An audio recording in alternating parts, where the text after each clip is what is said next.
Hey guys, welcome back to my channel Divyanshi vlogs. ఈరోజు నేనైతే ఒక స్పెషల్ టెంపుల్కి వెళ్తున్నామన్నమాట. అది తమ్నెయిల్లో చూసిండొచ్చు మీరు, శ్రీ భూవరహస్వామి టెంపుల్. అది లొకేషన్ వచ్చేసి పాండవపుర, మండ్య ఉంటుంది. అంటే కర్ణాటక జిల్లా అనమాట.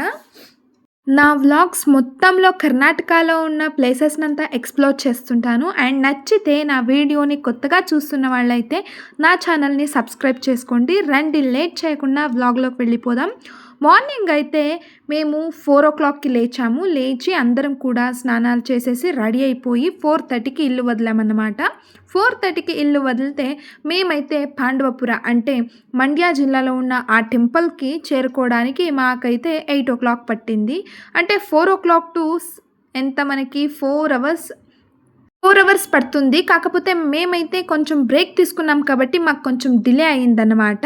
అంటే కాఫీ, టీ బ్రేక్ తీసుకుంటాం కదా, అలా అనమాట. మేమైతే 4:30కి వదిలితే 6:30 వరకు మేము బాగా నిద్రపోయాము. మా ఆయన తప్ప. మా ఆయన నిద్రపోతే దేవుని దగ్గరికి వెళ్ళిపోతాం డైరెక్ట్గా మేము. అండ్ లిటరలీ మా బుజ్జిగాని ఫేస్ చూడొచ్చు. ఇప్పుడు తనే లేచి అలా అలా అలా బ్లాంక్గా చూస్తున్నాడు.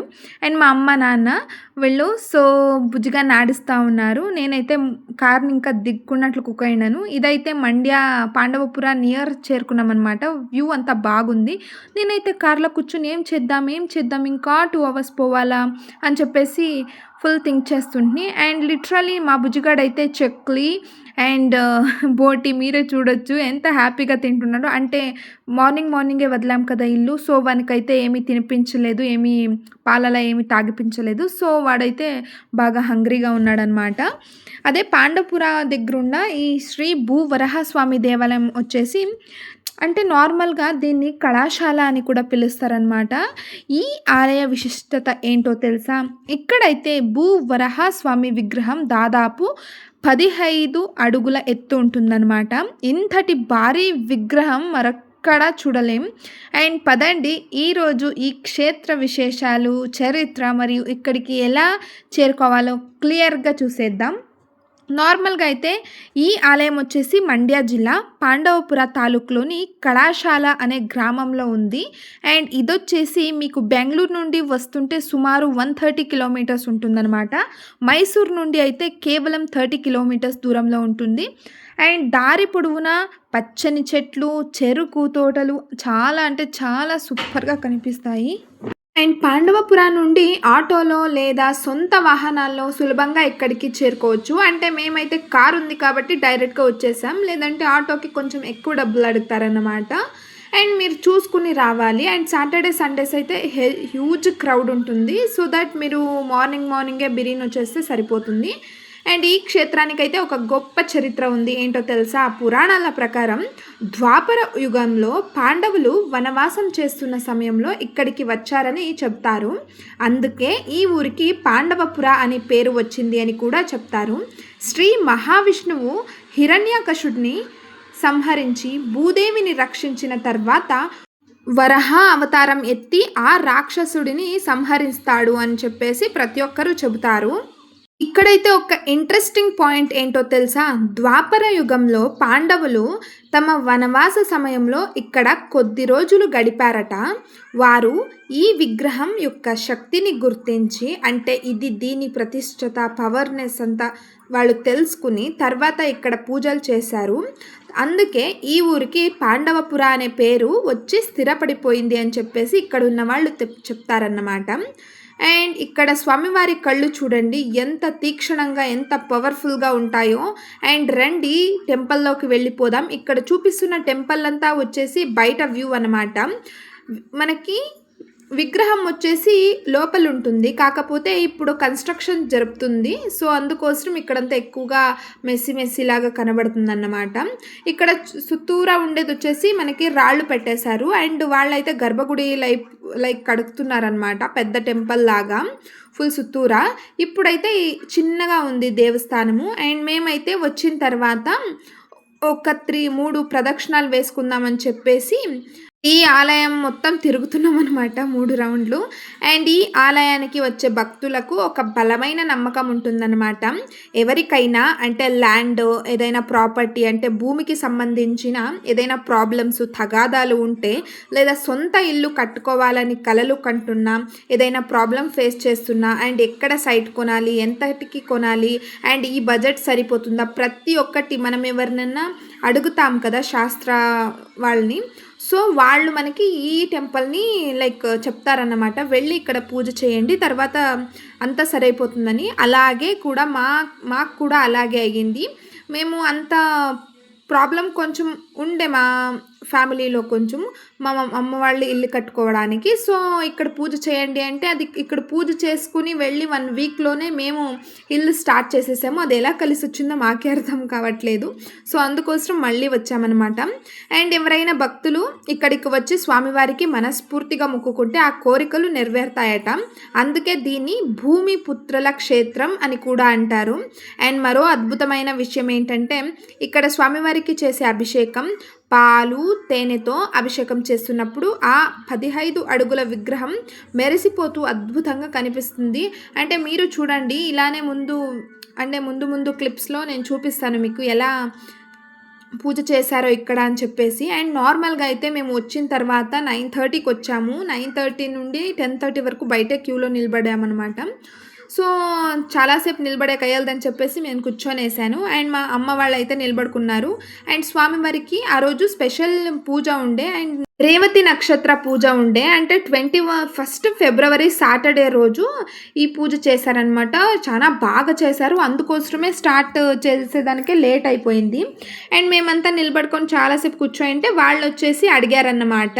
అండ్ పూలు, పండ్లు ఇలా ఏమన్నా ఉన్నాయా అభిషేకానికి వాడుకుంటామని అడిగారు. సో, అందుకోసం మేము తెచ్చిన బనానాస్ అండ్ పూలు అవన్నీ ఉంటే ఇచ్చేసామన్నమాట.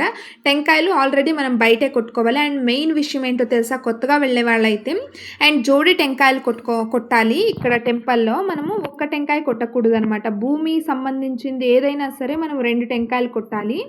మేమైతే దాదాపు 1 అవర్ వెయిట్ చేసిన తర్వాత లోపలికి వెళ్ళాము. అండ్ వీళ్ళైతే అర్చకులనమాట. బయటికొచ్చేసి లోపల ఎందుకంటే క్రౌడ్ ఎక్కువైపోతుంది. ఇక్కడికే వచ్చేసి అర్చన టికెట్లు ఎవరైనా తీసుకొనుంటే వాళ్ళకి పూజ చేస్తారు. అండ్ నార్మల్‌గా ఏంటో తెలిసినా మిస్ అయ్యింది చెప్పడం. ఏంటంటే మనం ఇక్కడ పూజ చేసుకోవాలంటే అక్కడ స్పెషల్ దర్శనాలకి లేదంటే పూజలకి ఇంతింత అమౌంట్ అని ఉంటుంది. అది కట్టేసి మనం స్లిప్ తీసుకోవాలనమాట రిసిప్ట్. అప్పుడైతే మనకి అర్చన చేస్తారు. అండ్ ఇప్పుడు చూస్తున్నది వచ్చేసి ఇదైతే దేవుని మెరవಣಿಗೆ చేస్తున్నారనమాట. ఆ రోజు స్పెషల్ కాబట్టి. అండ్ మీరు కూడాను ఇలా దేవుని మెరవಣಿಗೆలో అంటే భాగస్వామి అవ్వాలంటే అండ్ నాకు తెలిసి అక్కడ 10,000 15,000 డొనేషన్ అని ఉంటుంది. అండ్ ఇది అయితే ఇంకా డెవలప్ కాలేదు కదా, అందరికీ ఫేమస్ కాలేదు. కాకపోతే చాలా అంటే చాలా పవర్ఫుల్ ఇదైతే. సో, అందుకోసము వాళ్ళంత అమౌంట్ ఇచ్చేస్తారు. బట్ దేవునికేనే అదైతే. అండ్ ఈ టెంపుల్ ఇంప్రూవ్మెంట్ కోసం. సో, మీరు కూడా అలా అంటే దేవుణ్ణి అలా విగ్రహం మెరవಣಿಗೆ చేయాలి అనుకుంటే అలా పే చేసి మీరు చేయొచ్చు అనమాట. మేమైతే కూర్చున్నాం. 10:30కి ఓపెన్ చేశారు. అండ్ స్టార్టింగ్లో అయితే వాళ్ళు పాలుతో అభిషేకం చేశారన్నమాట. అండ్ మనమైతే చూడొచ్చు వేరే సైడ్ అంతా పాలు అంటే జస్ట్ ఒక 2 లీటర్స్ లేదా ఒక 5 లీటర్స్లో అయిపోతుంది. బట్ ఇక్కడ మీరు నమ్మరనుకుంటాను, నిజంగా నాకు తెలిసి ఒక 40-50 లీటర్స్ పాలు పోసేసారనమాట విగ్రహానికి వాళ్ళైతే. బట్ వాళ్ళ కర్తవ్యం ఏంటి? దేవునికి మంచిగా అభిషేకం చేయాలి అనే కర్తవ్యాన్ని వాళ్ళు బాగా అంటే చాలా పర్ఫెక్ట్‌గా చేశారు. ఏంటంటే మనకి ఇంకా ఇంప్రూవ్‌మెంట్ కాలేదు కాబట్టి మనకు అంత తెలీదవుతే చాలా బాగా చేశారు వాళ్ళు. లైటింగ్స్ ఉండదనమాట. ఇదేమో ఆకు తెలుసా మీకి? అంటే కూర్చొని ఉన్న వాళ్ళకి ఈ ఆకు ఇడిపియండి అని చెప్పేసి ఇచ్చారన్నమాట. దేవునికి అభిషేకం చేయాలి కదా, దానికోసం దేవునికి సమర్పిస్తామని చెప్పేసి. అండ్ ప్రతి ఒక్కటి పాలాభిషేకం అయిన తర్వాత ఒక 10 మినిట్స్ ప్రతి ఒక్కటి పెడుతుందనమాట. పాలాభిషేకం అయిన తర్వాత అర్చనే ఆరతి ఇస్తారు. సో, మనం తీసుకోవాలి. మళ్ళీ అయితే ఇంకో అభిషేకం స్టార్ట్ చేస్తారు. అండ్ పాలు అభిషేకం అయిన తర్వాత పసుపు నీళ్ళతో అభిషేకం చేశారు. పసుపు నీళ్ళతో అభిషేకం అయిన తర్వాత మళ్ళీ మనకి తులసి ఆకులు అండ్ తర్వాత అయితే మనకి నెయ్యి, తేనె ఇలాంటివన్నీ వేసి వాళ్ళు చేశారనమాట అభిషేకం. చాలా అంటే చాలా పీస్‌ఫుల్‌గా మంచి అంటే టెంపుల్ అంటే ఒక పాజిటివ్ వైబ్, ఎంత క్రౌడ్ ఉన్నా సరే కదా, అలాంటి ఒక ఫీల్ నాకొచ్చింది. అండ్ నా బుజ్జిగాడైతే పనుకొనేసాడు సెంటర్‌లో. నాకైతే ఫుల్ కాళ్ళు నొప్పొచ్చేసింది. అంటే ఎంతైనా ఇక్కట్టయితుంది కదా! సో, మా ఆయన ఎత్తుకొని పండేస్తుండ్రి. ఇప్పుడైతే తులసి ఆకు, బిల్పత్రె అండ్ ఇప్పుడు చూపిచ్చాను కదా అప్పుడే ఆ ఆకు అండ్ ఇంకో 2, 3 రకాల ఆకులు ప్రతి ఒక్కటి వేశారు. నాకు పేర్లు అస్సలు తెలీదు. అండ్ ఇప్పుడైతే రోజ్ పెటల్స్ అదే గులాబీ పూలు అండ్ తర్వాత కనకాంబర పూలు అండ్ మళ్ళీ ఇదైతే సేవంతి అంటారు కదా! దాన్ని ఇడిపిచ్చేసి ఆకులు అవి ఏశారు. సుగంధరాజ పూలు చాలా అంటే చాలా సూపర్‌గా చేశారన్నమాట. నిజంగా చెప్తున్నాను. ఏ టెంపుల్‌లోను నేను అంటే నార్మల్‌గా ఏదో చేస్తారులే అనేటట్లేం లేదు. నిజంగా చాలా సూపర్‌గా చేశారు. అండ్ ఎక్స్‌ప్లెయిన్ కూడా చేస్తారు మనకి. అండ్ ఎలా వచ్చింది ఈ విగ్రహం, ఎలా ఇక్కడ నిర్మించబడింది అండ్ ఎందుకు ఈ ఊరికి ఈ పేరొచ్చింది, ఎంత పవర్‌ఫుల్, ఏమేం కోరికలు నెరవేరుతాయి, ఇలా ప్రతి ఒక్కటి ఆ దేవుని కథ చెప్తారనమాట. ఈ వచ్చేసి ఈ ఆలయం నిర్మాణం కూడా చాలా విభిన్నంగా ఉంటుంది. గర్భాలయం పైన ఉండే గోపురం విజయనగర రాజుల కాలం నాటి శిల్పకళను గుర్తు చేస్తుందన్నమాట. ప్రతి రాయి వెనుక ఒక కథ ఉంది అండ్ ప్రతి శిల్పం ఒక చరిత్రను చెబుతుంది. అండ్ కేవలం భక్తి కోసమే కాదు, మానసిక ప్రశాంతత కోసం కూడా ఈ ప్లేస్‌కి రావచ్చు. ఇక్కడ గాలిలో ఒక రకమైన పాజిటివ్ ఎనర్జీ ఉంటుందన్నమాట. చుట్టూ కొండలుంటాయి అండ్ పచ్చని పొలాలుంటాయి. ప్రశాంతమైన వాతావరణం బట్ ఎండ మాత్రం భలే ఉంటుంది. అండ్ సిటీ లైఫ్‌కి దూరంగా కొద్దిసేపు అంటే నార్మల్‌గా పాజిటివ్‌గా అండ్ డివోషనల్‌గా ఉండాలంటే ఇక్కడ రావచ్చనమాట. Perfect place. అండ్ నేనైతే మా బుజ్జిగానితో కలిసి ఇక్కడికొచ్చాను కదా! అండ్ వాడైతే కూడా చాలా చాలా ఎంజాయ్ చేశాడనమాట. మనకి కార్‌లో రావడం అంతా చాలా అంటే చాలా హ్యాపీగా ఉంటుంది. ప్రతి ఒక్కడు ఎక్కడనే కానీ మీరు రిచ్చా, పూరా అని కాదు, ప్రతి ఒక్కడు కోరుకునేది ఒకటే కదా! నేను బాగుండాలి, మా ఫ్యామిలీ బాగుండాలి అని చెప్పేసి. సో, అది దేవుని దగ్గర మాత్రమే ప్రతి ఒక్కరు ఒకే కోరికను కోరేది. అండ్ ఈ ఆలయం వెనుక వైపు ఉన్న ఒక చెరువు ఉందనమాట. అక్కడ అయితే ఫోటోలు తీసుకుందామని చెప్పేసి అనుకున్నాము. బట్ కాలేదు. టైం దొరకలేదైతే. అండ్ నార్మల్‌గా అయితే పిల్లలతో కలిసి రావడానికి ఇది చాలా సేఫ్ మరియు విశాలమైన అంటే ప్లేస్ అనమాట. ఈ ఆలయం వెనుకుండే ఆ చెరువు వచ్చేసి చాలా రోజుల నుండి ఉందంట. అండ్ దాంట్లో అయితే ఇప్పుడు వానలు లేవు కాబట్టి అంతే ఉంది. వానలు వచ్చేస్తే అది ఫుల్ నిండి ఊర్లోకి వచ్చేస్తుందంట. అండ్ మేమైతే అక్కడ దర్శనం చేసుకుని అంతా పూజంతా అయ్యేసరికి మాకి 12:30 అయిపోయింది. 12:30కి ఇక్కడే అన్నప్రసాదం పెడతారనమాట. అండ్ మేమైతే ఇంకా అంత ఇంప్రూవ్ కాలేదు కదా టెంపుల్. సో దట్ అన్నప్రసాదం పెట్టరేమో, పోవాలేమో అనుకున్నాం. బట్ ఇంకో విషయం ఏం తెలిసినా ఇక్కడ బయట ఎక్కడ స్నాక్స్ దొరకదు. 1 కిలోమీటర్స్ పోవాలి మీరైతే. ఏదైనా వాళ్ళు పెట్టుకోండి అంగడిలో ఉంటే తినొచ్చు అంతే. భోజనం అస్సలు దొరకదు. సో మాకైతే ఇది స్వీట్ పొంగళ్ళు అండ్ మామూలుగా ఉప్మా ఇచ్చారు. అండ్ తర్వాత అయితే పెరుగన్నము చాలా బాగుండే. అండ్ తినేసి తర్వాత కాసేపు కూర్చున్నాము. మా ఆయన, మా మావయ్య వాళ్ళు వీళ్ళు అంతా కలిసి అదే మొన్ను తెచ్చింటిమి కదా! అంటే ఊర్లో నుండి సేను నుండి ఏమన్నా మొన్ను తీసుకొచ్చింటే మనము ఇల్లు కట్టుకోవాలంటే ఇంటి నుండి ఏమైనా మొన్ను తీసుకోవాలి. మన ఇల్లు ఉంటుంది కదా! ఎక్కడ కన్స్ట్రక్షన్ చేసుకోవాలనుకుంటున్నామో ఆ ప్లేస్‌లో అండ్ లైక్ ఈ ఈశాన్య మూలను ఏమో అంటారు కదా! ఆ మూలలో తీసుకురావాలన్నమాట మొన్ను. తీసుకొచ్చిన తర్వాత ఇక్కడ వాళ్ళు దేవునికి అభిషేకం చేసిన నీళ్ళు, పూలు అన్నీ వేసి ఆ మొన్నుకి పూజ చేస్తారు. అండ్ ఆ దేవస్థానం దగ్గర మొన్ను కొంచెం అంటే మనం తెచ్చిన మొన్ను అక్కడేసి, అక్కడ తెచ్చిన మొన్ను తీసుకొని మనము ఇంటికి ఎత్తుకొచ్చి ఏ ప్లేస్‌లో మనం తీసుకొచ్చామో ఆ ప్లేస్‌లో పెట్టి పూజ చేయాలన్నమాట. అండ్ ఎన్ని వారాలన్నీ వాళ్ళే చెప్తారు. అండ్ ఇప్పుడు లెఫ్ట్ సైడ్‌లో చూపిస్తున్న చెరువు వచ్చేసి ఇక్కడ టెంపుల్ దగ్గర ఉండేది. బట్ బాగుంది వ్యూ అంతా నీట్‌గా. బట్ ఫోటో తీసుకుందాం పదండి దిగి నీట్‌గా అంటే లేదు టైం లేదు. అప్పుడే 3:00 పైగా అయిపోయిండేనా మాకి.